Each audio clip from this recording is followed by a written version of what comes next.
Hello, welcome back. Thank you for joining me. What we're going to talk about today is something that's very practical, and it's a practical way to set aside the ego, which is what we're all about here, studying and practicing A Course in Miracles, and, well, in all of spirituality, for that matter. Yes, this series of videos is all about A Course in Miracles, yet it applies to everything, every spiritual tradition, in fact. This course is a self-study curriculum, and it does not claim to be the sole and only authority of all spiritual traditions. It is not the only door. In other words, there are many doors, which accounts for the multiple, and I do mean, especially these days, multiple different avenues, paths, traditions, modalities from the traditional major world religions to everything else that we see here. All doors lead to the same place, God. All of them lead to the same place. The route that each takes will look different. The meaning, the content, the destination, all the same. So, this course applies to every spiritual tradition in that it helps us to set aside the ego, this false sense of separation. There is no separation of any kind. If you're new to this course or it's something that you're just checking out, welcome. And welcome if you're an experienced student of A Course in Miracles. As experienced students, we need basic conversations all of the time because it might be today. It might just be today where you get something on a completely different level, where your understanding deepens. Maybe that'll be today. I hope it is, because if you've had that experience, you'll know what a very eye-opening and an amazing, beautiful experience that is. Yes, I hope you have that right now. That would be very cool. All right. So, we have a special request topic today, which I really, really appreciate. Thank you so much for asking the question. And the question is an invitation, actually, for me to talk about giving our life to the Holy Spirit. Call it Christ, God, the Holy Spirit, what all of that means and what it entails. So thank you for the question. And I really appreciate this. It's very important for me to be able to talk about what's coming up for you live. So this is a completely blanket invitation to all of you to ask questions if you've got them. And if you have an idea or something that's coming up for you, a concern, a question that you'd like to see covered in a standalone video or even a series of videos, I'm more than happy to do that. So, the backdrop here for all of us is we're going through this thing that we call life, and we're, well, apparently on this spinning ball of rock that we've randomly labeled Earth. And we, furthermore, appear to be this little device. Yeah, so here we appear, and I do mean appear, to find ourselves, and things annoy us. They make us angry. things get in our way. Yeah. And we experience ups and downs, and we get fed up. Sometimes we even become disgusted with situations, with people, right? With ourselves, with things that are going on. And sometimes the list seems endless. So, right there in the moment, what do we do about this? Because it can seem like there's nothing that we can do about the trepidation that we feel, about the dread, the despair, if that's what you're feeling. It can seem like, okay, well, all these people are talking spirituality and forgiveness and blah, blah, blah, blah, blah. My life sucks right now. And we've all been there.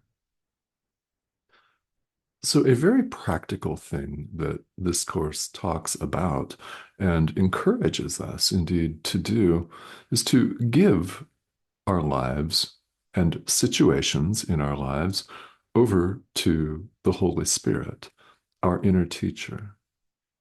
Now, you may call this inner teacher whatever you want. In fact, the third person pronoun it is very, very appropriate when it comes to the Holy Spirit because it's not a person. Certainly, the Course and other traditions like the Bible refer to the Holy Spirit as he, him, with the masculine pronouns. The Course uses that too, to refer to God also. It's a matter of convention.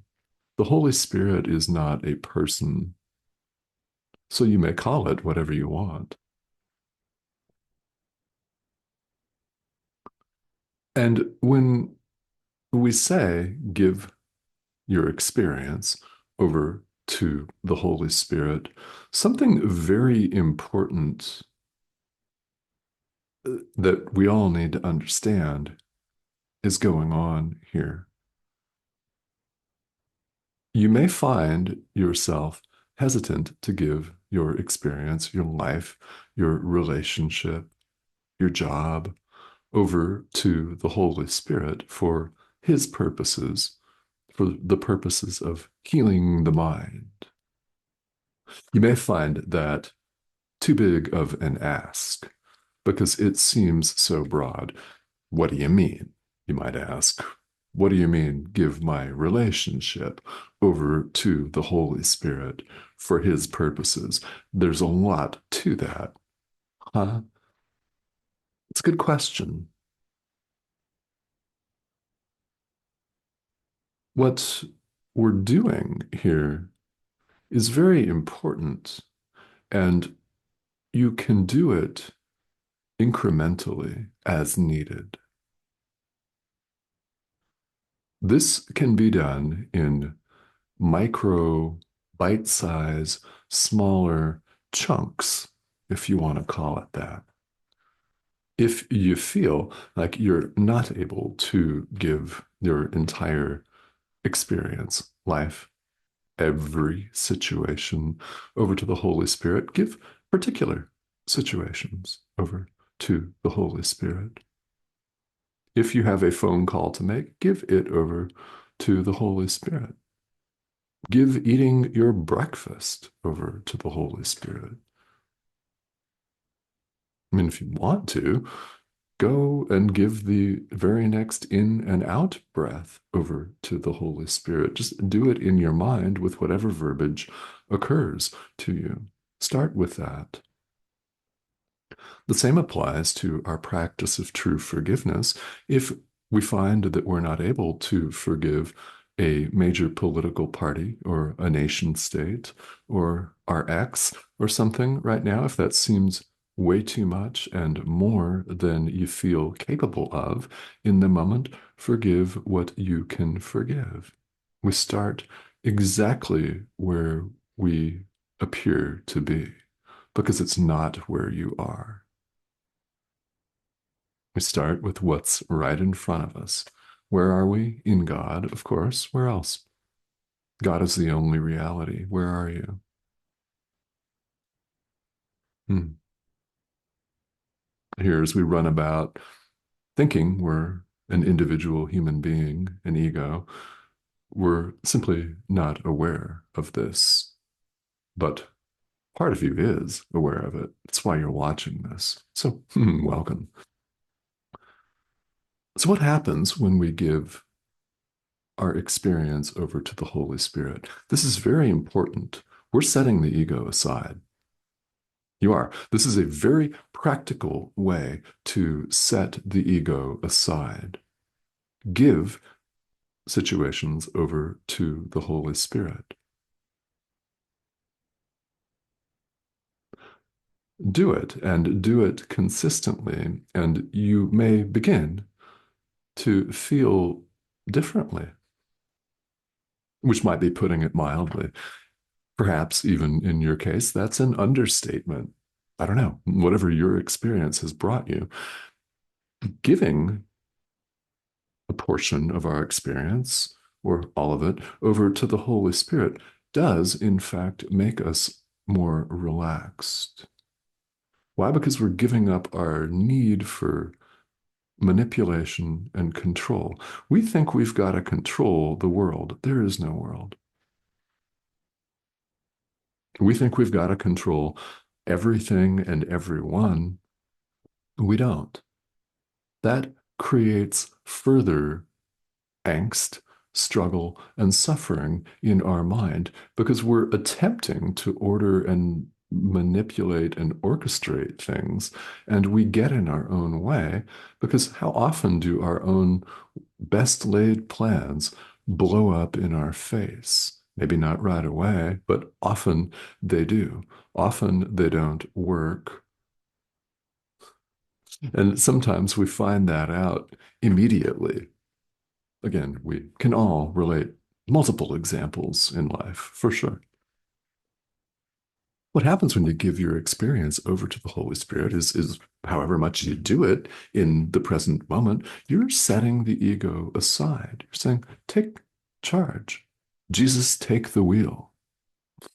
Like the t-shirts and bumper stickers. It's a popular saying in the world. Jesus, take the wheel. Yeah, because I keep crashing the car. If that visual works for you, yeah, it's the same concept. Call it whatever you want. You're setting the ego to the side. The result of that is inevitably you're going to feel more peaceful.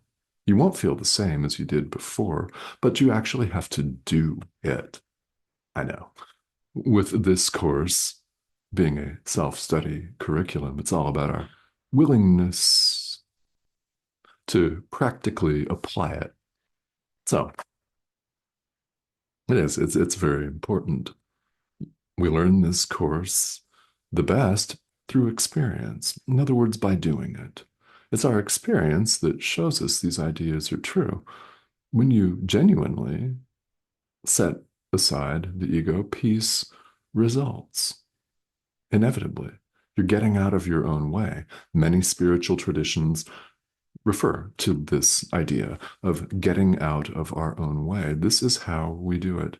We have placed all of the barriers that appear to exist between ourselves and truth. We've placed them all there.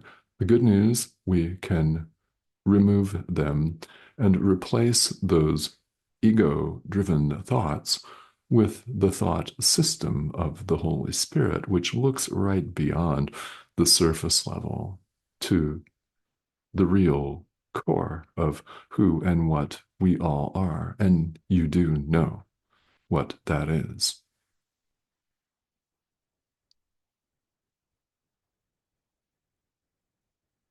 So, this is another way of letting go, releasing our need to control all phenomena.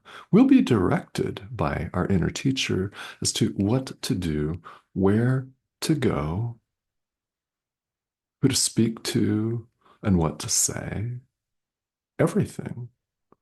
The Holy Spirit will direct us. And a very common fear that people have is that they'll be giving their power away to an outside source. No, the Holy Spirit is part of you, it's part of our mind. And should we choose to listen to it, really listen to it and do as it suggests, peace will result, which is what we all want. Now, in my own experience, I can completely relate to being befuddled at first, especially by this idea of give my life over to the Holy Spirit. What do you mean? Because the ego says, no, don't do that. Keep doing what you're doing. Stay afraid. Stay small. I mean, that's the ego voice that says, oh, that's uncomfortable. What does this guy mean? He's got to be wrong. This course is wrong. Put it down. Put it down. Oh my God, don't ever look at it again.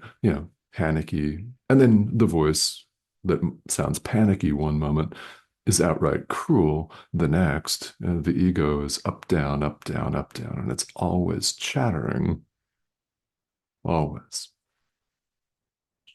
And the Holy Spirit is patient, kind, and certain. The ego is certain of nothing. It is nothing. So we do have a choice as to which voice to listen to. And it can be a challenge at best. I mean, it can seem very difficult, especially at first, to become accustomed to giving situations in your life, events in your life, your experience over to the Holy Spirit. That is part of the practice of this course. And yeah, it can seem a little weird, but understand you're not giving away power and control to an outside force. There are no forces outside you.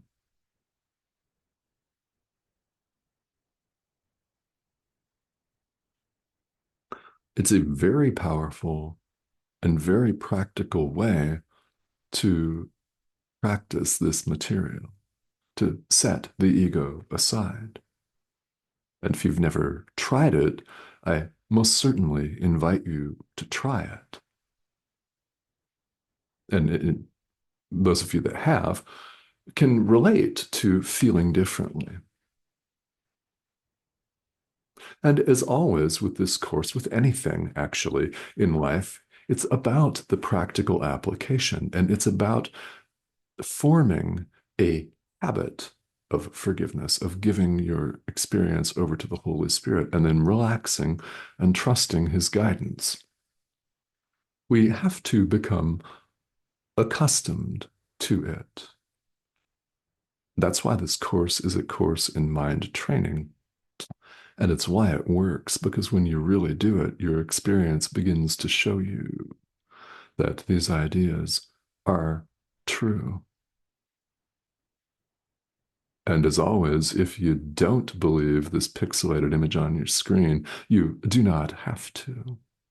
You're invited, nevertheless, to try it. And I do mean really try it, because you might like it.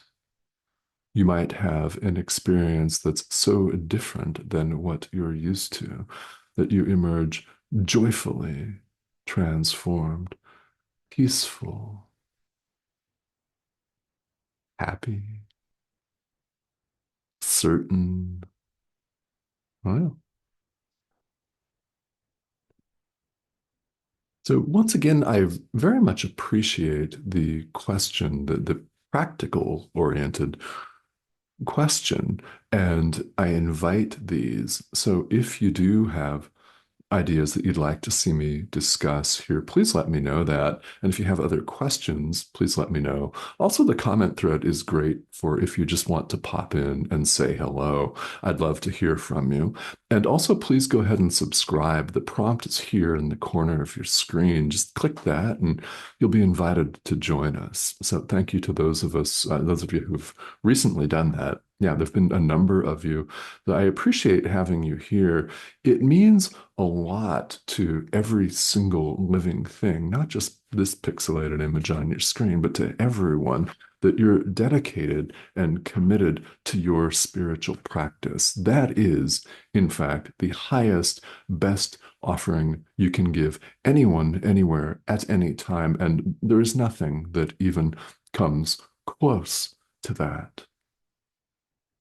So I thank you for that, and I thank you for joining me today. I will talk to all of you very soon.